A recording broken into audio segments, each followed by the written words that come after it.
preto, čo sa deje v ich inštitúcii, vlastne končia. A tak som rozmýšľala nad tým, že dnes sme boli v divadle na dobednom predstavení, kde herci čítali svoje vyhlásenie. Čo keď aj títo ľudia skončia v práci? Tak ako končí tá galéria, pretože tam 100 ľudí dalo výpoveď. Pani pri pokladni mi úplne emotívne pri nákupe hovorila, že my to vydržíme, my to nejako vydržíme a dúfame teda, že sa naša krásna krajina opäť dostane do tých správnych koľají. To je 100 ľudí zo Slovenskej národnej galérie. Rovnako máme Slovenské národné divadlo spomínané, Slovenské národné múzeum a možno ste zachytili aj Národné literárne centrum, kde prebieha úplne otvorený mobbing riaditeľa Gustava Murína voči konkrétnym zamestnancom. A mňa fascinuje len reakcia riaditeľky odboru komunikácie Ministerstva kultúry pani Petra Bačinská odpísala, že oni už sú vlastne zvyknutí na listy pobúrených zamestnancov, lebo to je známy modus operandi istých skupín, ktorý má slúžiť ako nátlak na vedenie rezortu kultúry. Všetko z opisovaných údajných praktík pána Murína je to isté, čo sme už čítali či počuli aj zo SND, SNG či SNM. Sú naozaj úspešní. Rovnako tak sa opakuje aj slovník o nekompetentnom vedení, či už z rezortu kultúry alebo nominanta rezortu. Zdá sa, že toto je univerzálna formulka. A to je ten môj pocit. Idete s deckami do galérie, je to fajn deň, jeden z posledných. Pôjdete do divadla, chcete si kúpiť knižku z literárneho centra, nekúpite si. Kto týchto ľudí zastúpi? To sú odborníci. To sú odborníci, ktorí pracovali pre nás. A preto ma fascinuje, že sa na to ešte stále ale pozerajú s humorom, robia rôzne happeningy a vlastne naozaj dobrá nálada ich neopúšťa. Takže prosím, buďme aj my dnes v dobrej nálade a držme si palce, aby to bolo lepšie. Ďakujem.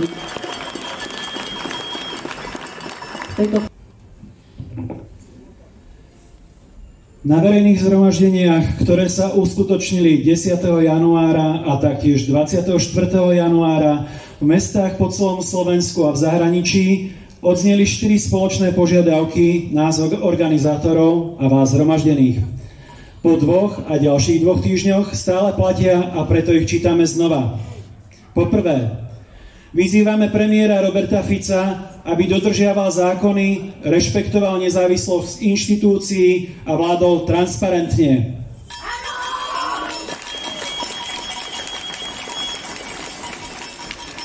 Po druhé, žiadame vládu a najvyšších predstaviteľov štátu, aby odmietli akúkoľvek spoluprácu s Ruskom, ktoré vedie vojnu proti Ukrajine a ohrozuje Slovensko.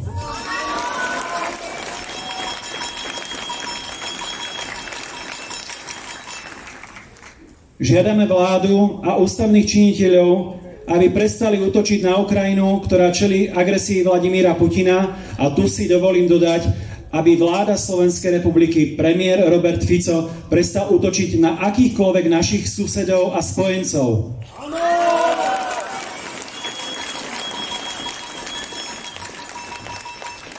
A napokon po štvrté, vyzývame vládu a najvyšších predstaviteľov štátu, aby zastavili pokusy Roberta Fica meniť zahraničnú orientáciu Slovenska v rozpore s našimi záväzkami voči Európskej únii a Severoatlantickej aliancii. Prosím pána Maroša Chudovského o pár slov, pretože on je signatárom výzvy diplomatov, ktorá bola smerovaná vláde Slovenskej republiky. Nech sa páči, Maroš.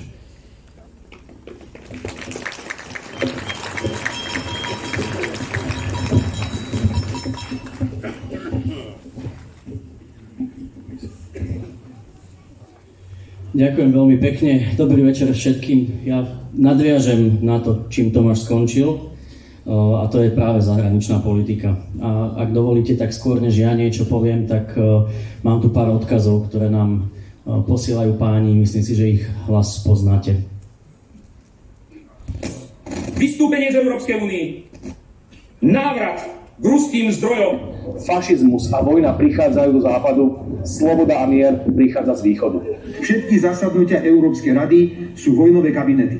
A preto tu musia ostať otvorené dvere pre situáciu, že by sme eventuálne uvažovali aj o tak už krajnom riešení, ako je vystúpenie z EÚ. Absolútne s ním súhlasím, že Slovensko sa musí pripraviť na všetky možné krízové situácie, do ktorých sa Európska únia môže dostať vo veľmi krátkom období. Tak ako do roka padla Varšavská zmluva, svetové dianie môže poslať do historických učebníc aj Európsku úniu, aj NATO.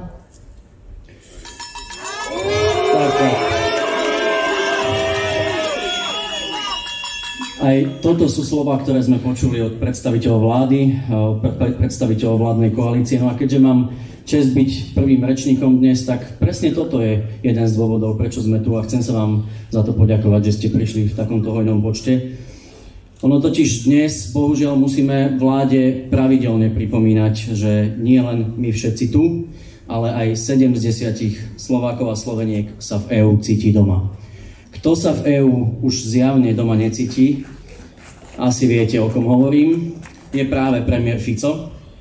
No a je to práve premiér Fico a jeho vláda. To ten premiér Fico, ktorý chcel byť v jadre EÚ, je to ten premiér Fico, ktorý volal o posilnení zahraničnej politiky Európskej únie. No a keď ten istý Robert Fico môže tento pondelok spolu s lídrami rokovať o posilnení bezpečnosti, o posilnení zahraničnej politiky, no tak radšej sadne na lietadlo a uteká natočiť video. Priatelia, ja som 4 roky pôsobil v rámci Ministerstva zahraničných vecí aj na stálom zastúpení práve v Bruseli a ak je jedna vec, vďaka ktorej sa viete orientovať, vďaka ktorej viete zistiť to, čo potrebujete niečo vybaviť, tak je to práve dôvera vašich partnerov a sú to dobré vzťahy. To je ten artikel, ktorým v tejto chvíli premiér Fico absolútne pohŕda. Ja plne rozumiem, že po tom, čo narozprával na svojich partnerov, po tom, čo ich dourážal, sa mu s nimi za jedným stolom sedí veľmi zle. Ja tomu plne rozumiem. No ale tu nejde ani o jeho slova, ani o jeho pocity, ale v prvom rade ide o slovenské záujmy, o to, že ohrozuje aj životnú úroveň nás všetkých, ktorí sme tu, nás občanov. Len na pripomenutie, viete, koľko eur pritieklo cez eurofondy na Slovensku za tých 20 rokov? No, 26 je ten stav, ďakujem, jak super, že tú informáciu máte. Je to dokopy 40, ktoré pretvárali ten priestor všade okolo, aj tu v Povazkovej Bystrici, hoci mohlo viac. Viete, koľko tvorí obchod práve s partnermi z Európskej únie a z Európy? Takmer 90, je to vyše 80%. No a vďaka jednotnému trhu máme rast ekonomiky na Slovensku, alebo teda naša ekonomika rástla takmer o 1/4 rýchlejšie, ako keby sme v tej Európskej únii neboli. Čiže to je len pár čísel, ktoré treba pripomínať, pretože takáto suverénna zahraničná politika, ako ju veľmi rád premiér Fico nazýva, ktorá sa zahráva s vystúpením z Európskej únie, nie je nič iné než čistá politická a ekonomická samovražda. No a ťahá nás takýmito rozhodnutiami presne tam, kam patrí on so svojou vládou do minulosti v tejto chvíli.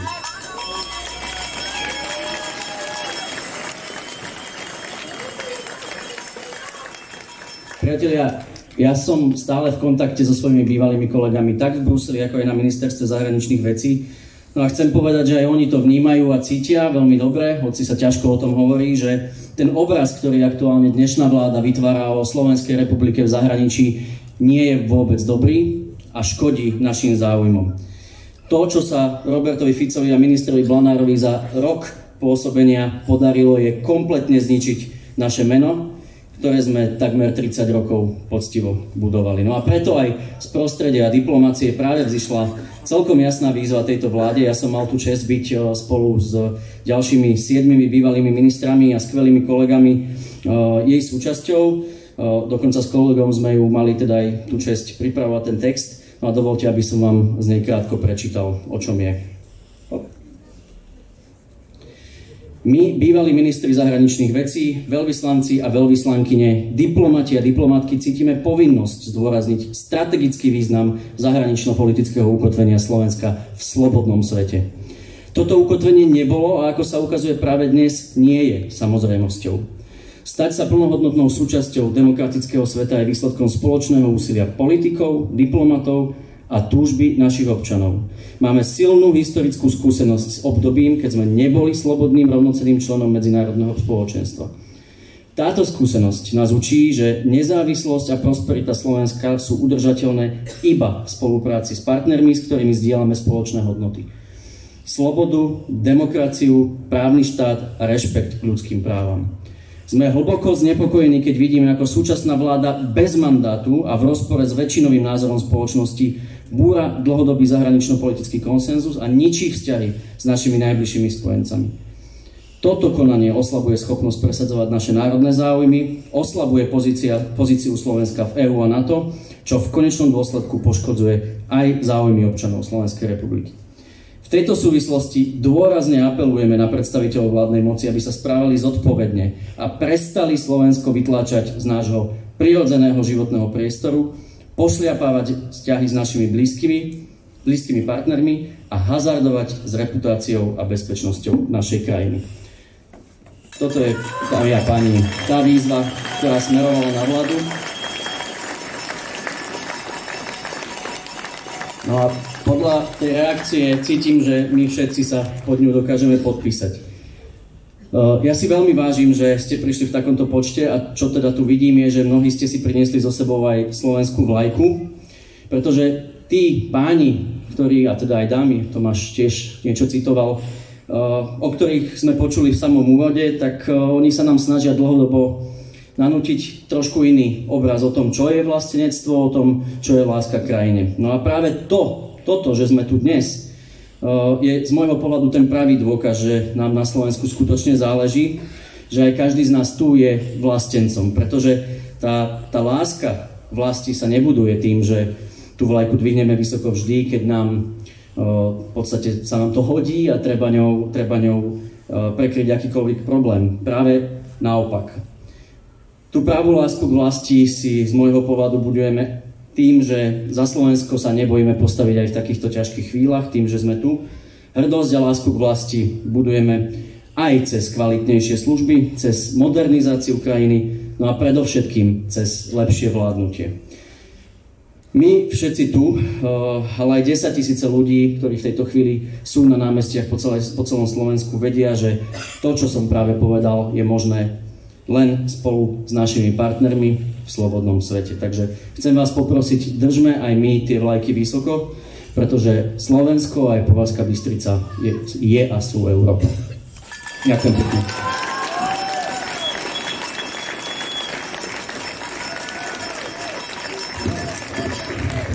Ďakujem pekne Marošovi Chudovskému. A aby sme zostali kultúrni, takže dnes kultúrny program nám zahrá a zaspieva, prevedie nás svojimi pesničkami pesničkár Bobeš. Takže nech sa páči. Neplatí ma Ukrajina, som tu úplne dobrovoľne, bez nároku na nejaký honorár. Ďakujem.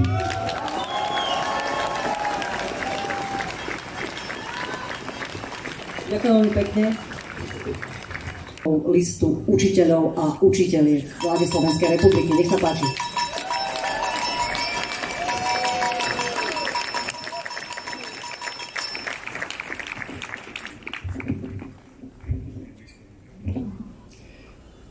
Dobrý podvečer.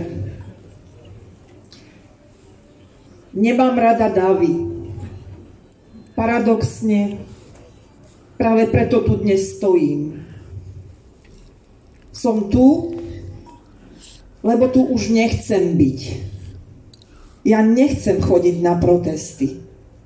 Ja chcem žiť svoj tichý, obyčajný život. Lenže nemôžem. Lebo mocní tejto krajiny šliapu po všetkom, čomu verím. Trhajú na zdrapy moje hodnoty. Pľujú si do ruky a tým pľúvancom lepia na čelá rôzne nálepky všetkým, ktorí sa ozvú. Mne, mojim priateľom, vám i vašim priateľom. Nerada kričím. V príručkách sebaobrany sa ale píše jasne. Ak vás prepadnú, kričte. A práve preto tu dnes stojím. Chcem, aby bolo počuť, že ma okrádajú, že nás okrádajú. Berú nám to, čo nás spája s okolitým svetom. Slušnosť, pravdu a slobodu. Preto kričím.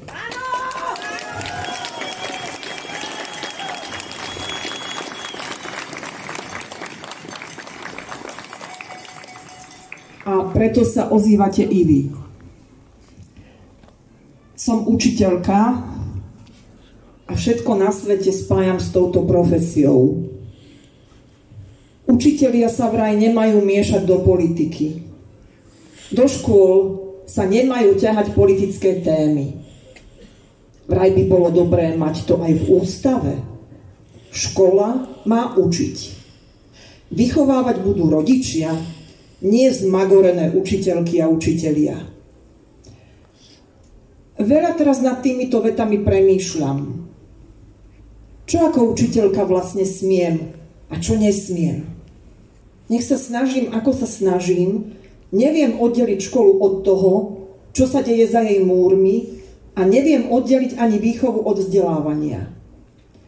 Keď teda prestanem vychovávať, budem sa môcť na deti ešte usmiať? Môžem ich pozdraviť? Môžem sa ich spýtať, ako sa majú? Môžem ich vypočuť, keď ich niečo trápi? Môžem ich objať, ak to budú potrebovať?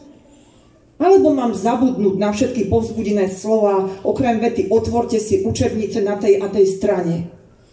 Toto môže robiť aj umelá inteligencia. Takéto učiteľky a učiteľov naozaj chceme v tejto krajine?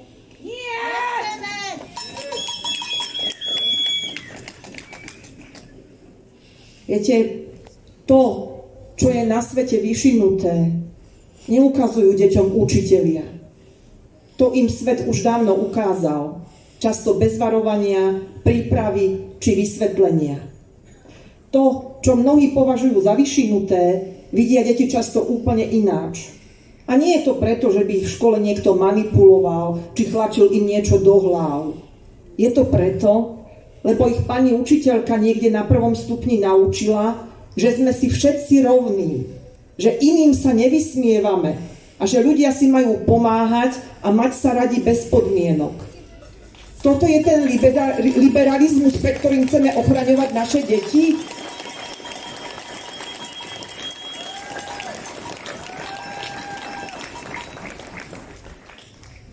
Ja neprinášam do triedy kontroverzné témy.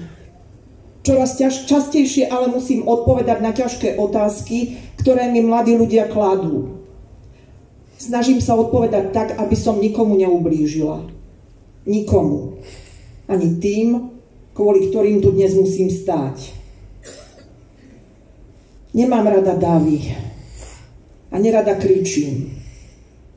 Dnes však treba. Ďakujem vám, Považsko-Bystričanky a Považsko-Bystričania, že ste v tom so mnou.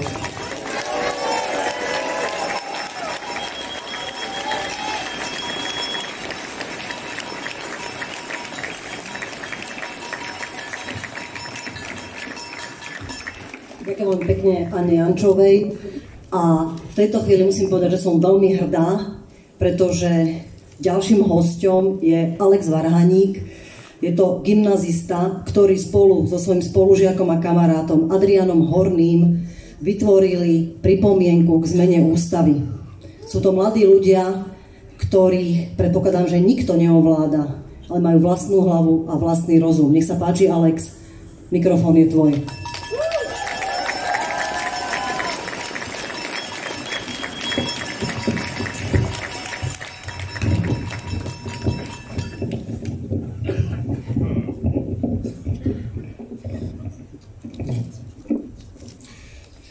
Milé dámy a páni, dnes tu stojím ako zástupca študentov. Keď sa pozriem okolo seba, vidím veľa starších ľudí. Mohli by si užívať pokojný večer doma a zaslúžený dôchodok. No namiesto toho prišli sem, na námestie a stoja tu s nami, bok po boku, za lepšie Slovensko.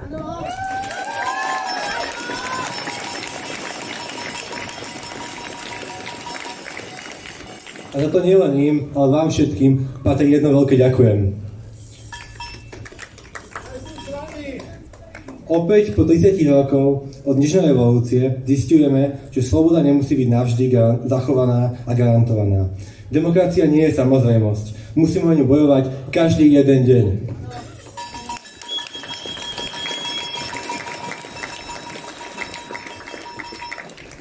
Keď som sa pýtal ľudí okolo seba, ale aj úplne neznámych, prečo mňa zvyšili von do ulic, nielen tu, ale po celom Slovensku, vo viac ako 50 mestách, odpoveď bola jasná. Chceme, aby naše deti a vnúčatá vyrastali v slobodnej krajine.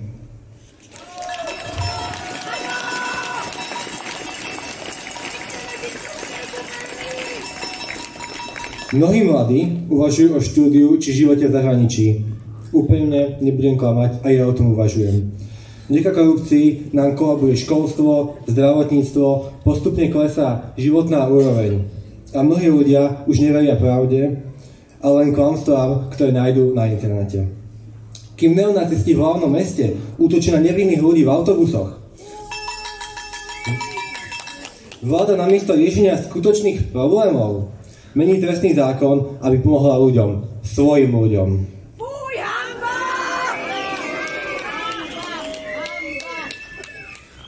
Mesiac dozadu som navštívil Gruzínsko. Tam ľudia už 60 dní každý jeden večer zaplňajú ulice a námestia, len aby mali šancu byť súčasťou nás.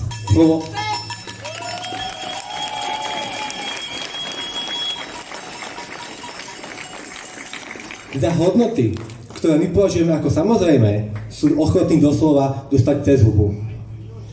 Vtedy som si až uvedomil, aké šťastie máme. Takí Ukrajinci už 10 rokov bojujú a umierajú len preto, že odmietli ruskú nadvládu a chceli sa priblížiť európskej budúcnosti.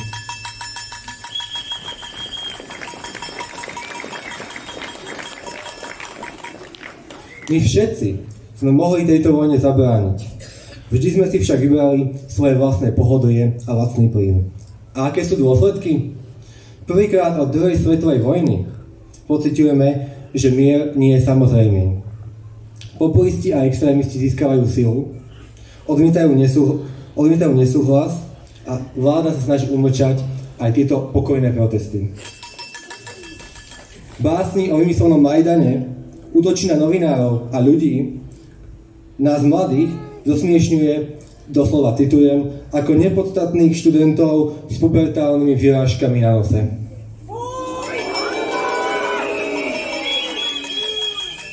A keď už nevie, ako zakryť svoje prešlapy, opäť sa pokúša meniť ústavu. Už 27. raz. S cieľom opäť rozdeliť spoločnosť. S mojimi spolužiakmi sme si však povedali a dosť. Napísali sme hromadnú pripomienku proti týmto zmenám. Dnes by som vás o takomto čase prosil o jej podporu, avšak za pár dní sme dokázali nazbierať potrebných 500 podpisov a v súčasnej dobe už je tam približne 700.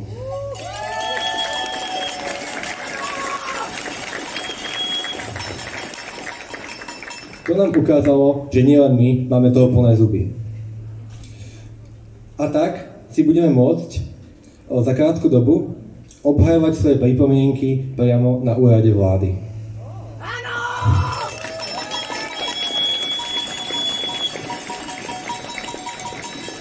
To nám dodalo nádej.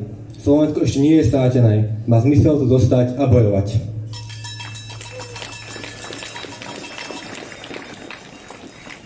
Veď posúďte sami.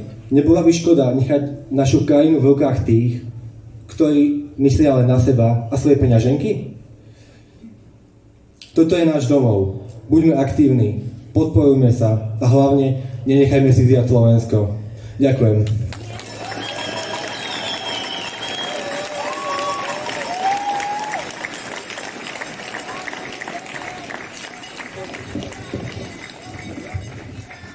Ďakujem pekne Alexovi Varhaníkovi, len organizačne a prakticky. Chalani tu majú aj petičné hárky a dokonca tu majú aj vlastne také materiál s QR kódom, aby ste mohli tú petíciu podpísať priamo teraz vlastne cez svoj telefón. A kto to chce robiť v pohodlí domova, tak je to moja petícia.sk a teda tá petícia je tam. Môžete si prečítať, ten text je veľmi zrelý, vyspelý, ja som naozaj hrdá na študentov gymnázia. Ďakujem.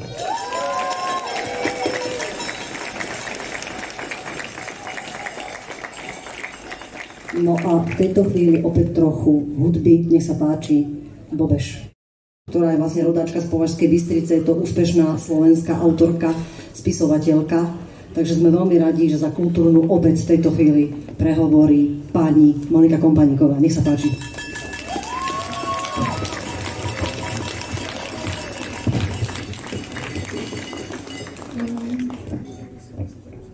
Ďakujem. Najbližšie na mikrofón a na hlas.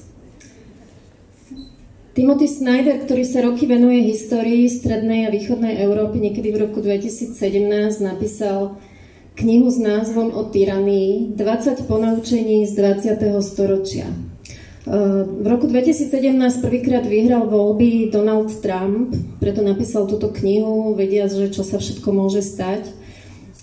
Donald Trump vyhral napriek všetkému, čo sa stalo, voľby opäť, rovnako ako Robert Fico vyhral voľby po štvrtýkrát a po štvrtýkrát je premiérom napriek tomu všetkému, čo má za sebou. To nemusím vysvetľovať, všetci to viete, lebo ste tu.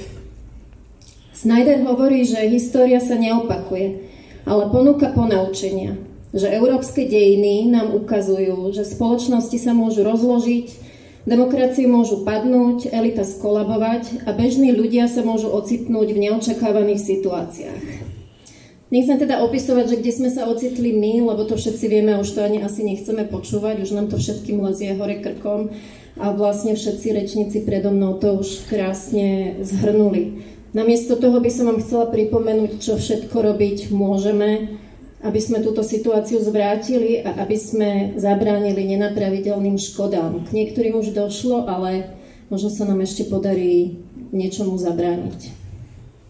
Snyder tiež hovorí, že demagógovia využívajú slobodu prejavu, aby sa sami ustanovili ako tyrani. Ak nechceme používať praktiky, ktoré sloboda prejavu umožňuje, paradoxne, a ktoré súčasná moc aj bezostyšne využíva, teda klamstva, vydieranie, zastrašovanie, šírenie konšpirácií, vulgárny jazyk, podkopávanie autority odborníkov, môže sa nám zdať, že tie zbrane, ktoré nám zostali, sú vlastne veľmi slabé a úplne neúčinné.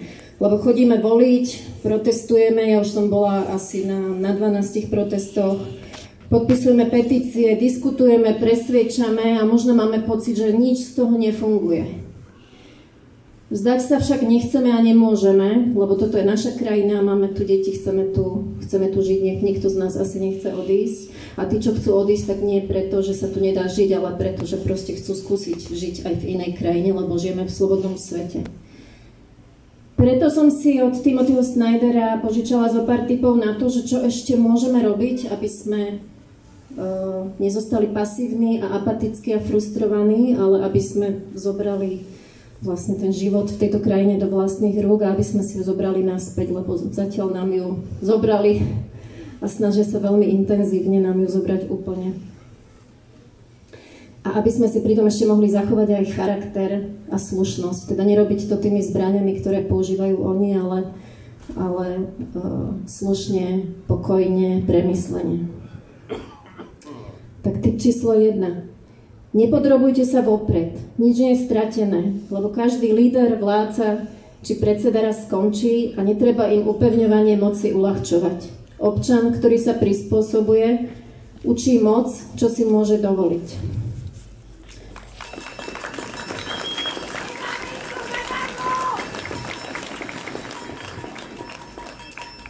Bránte inštitúcie, lebo aj oni potrebujú našu pomoc. Vyberte si tú, o ktorú sa budete starať a podporovať ju. To môže byť súd, to môžu byť noviny, vaša škola, galéria, to môže byť kaviareň, kultúrne centrum, čokoľvek, lebo ak padne jedna, tak padnú ostatné. Vidíme to na prípade Slovenskej národnej galérie, múzea. Tiež všetci vieme, čo sa tam deje.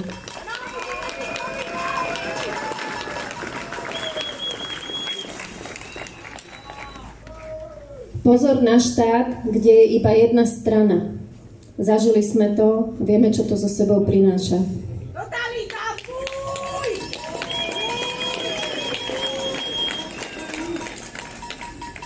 Zoberte na seba zodpovednosť za okolitý svet a neodvracajte zrak. Ak naše drobné každodenné rozhodnutia sa podieľajú na tom, ako naša krajina vyzerá, teda aj vo verejnom priestore, ale aj v tom súkromnom.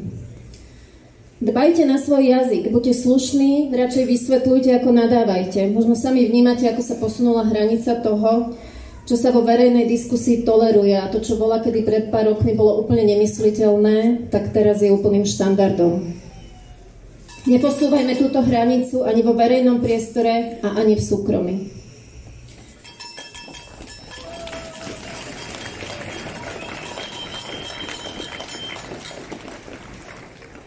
Verte v pravdu. Zriecť sa faktov znamená zriecť sa slobody. Overujte si informácie, čítajte, vzdelávajte sa. Venujte sa aj vzdelávaniu svojich detí, ale aj tých starších. Vzdelávanie nikdy nekončí.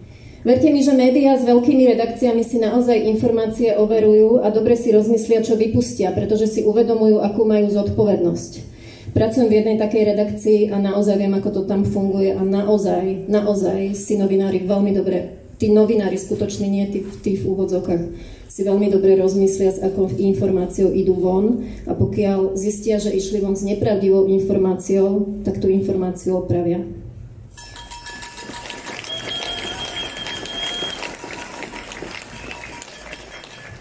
Podporujte novinárov aj tým, že si budete kupovať alebo predplácať noviny, to je úplne najlepšia pomoc. A verte aj odborníkom, lekárom, reštaurátorom, ľuďom z kultúry. Nezabúdajte na profesionálnu etiku. Autoritári potrebujú poslušných štátnych úradníkov a už aj z histórie vieme, aké dôsledky má veta "len som plnil príkazy".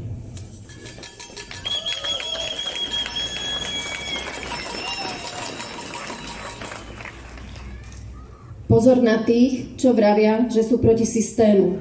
Obliekajú si radi uniformy, pochodujú a oslavujú nejakého vodcu.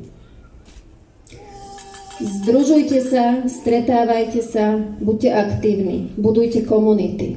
Moc rastie na osamelých, apatických a frustrovaných ľuďoch, ktorí majú pocit, že sú zabudnutí, nepochopení a že nič nedokážu zmeniť. Preto budujte komunity, pomáhajte občianskym združeniam, vašej škole, vašej škôlke, starajte sa o najbližšie okolie. Komunita, to môže byť domová schôdza, to je združenie rodičov, to je útulok pre zvieratá, cirkevný zbor, jarná brigáda na sídlisku, spoločný výstup na Manín alebo aj tento protest. Buďte odvážni. História si zapamätá tých, čo vystúpili z radu. A aj vaše deti budú na vás hrdé. Ďakujem.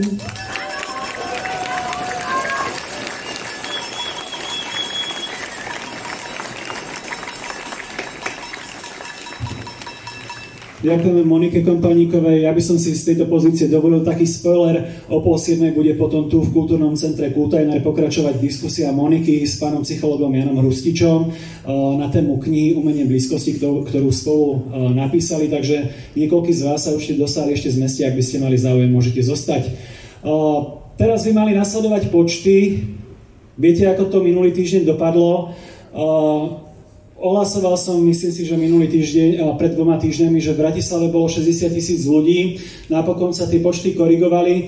Dovolím si k tomu takú drobnú poznámku. My sme sa potom s Oldom, toho si určite pamätáte, on vystupoval na tom poslednom proteste ako posledný, rozprávali o tom, ako jeho nevesta s jeho vnúčkou cestovali na protest v Bratislave. Cesta, ktorá im tam štandardne trvá 5 minút, im trvala pol hodinu. Dostali sa do polovice tej cesty, takže možno aj to je vizitka, ako to Slovensko vyzerá, keď my sa na tie námestia neraz ani nevieme dostať kvôli tej infraštruktúre, ako tu vyzerá. Tých 60 000 tej Bratislave možno bolo, nie priamo na námestí Slobody. Tí ľudia možno zostali visieť v kolóne, minulý týždeň to tu bolo tiež veľmi kostrbaté dostať sa sem. Takže možno niekedy nie je dôležitý ten počet, ale tá užernatosť a naša vytrvalosť, s ktorými na tie námestia za našu slobodu, za naše ukotvenie v Európskej únii chodíme. Ďakujeme vám, že ste prišli.